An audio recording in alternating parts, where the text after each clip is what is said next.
tænker relationer, så er det sådan vanens magt. Så man har simpelthen relationer til det rum, men der ja, det har man i rigtig høj grad.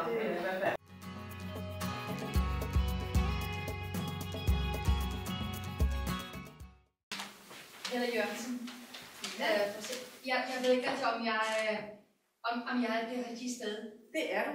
Det kan du tro, jo. Og velkommen til. Tak skal du have. Du skal sådan set bare tage plads, så vil der komme en og tale med dig. Ikke at blive mødt, og ikke at være ventet, ikke at blive taget hånd om der, hvor man er, det er jo, man bliver bumpet endnu mere tilbage. Det er meget sårbart. Okay. Og et af de her afsnit, vi er ude på, der hører vi netop fra personalet, at de ved godt, at situationen er forfærdelig for patienter, når de sidder og venter. Den anden side er det, at hvis man gerne vil kvalificere sin behandling, sin pleje på hospitalerne, jamen så er rummet absolut en mulig måde at skabe nogle kvalitetsforbedringer i behandlinger og i plejen. Arkitekturpsykologi, på engelsk environmental psychology, som arbejder med mennesker og det omgivende miljø og den udveksling, der er. Så er der en fyr her, der Brian Lawson. Han er ikke bare en fyr, han er psykolog og han er arkitekt.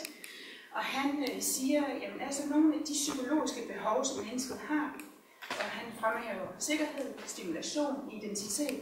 De tre ting kan man som arkitekt arbejde med i det fysiske miljø. Hvornår er det sygeplejersken kan komme ind, spørge hun om lov, for eksempel til at flytte rundt på bordet, der står ved siden af sengen med alle ens personlige ejendele i. Hvem ejer det der bord? Hvem er det, der har magt over det?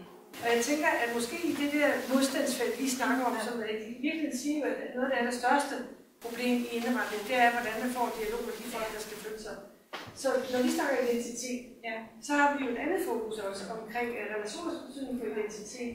Og jeg tænker, hvis vi kunne begynde at samtænke Brian og Mead og os og jeres faglighed, så kan det jo være, at der er nogle greb til at løsne op på en anden måde.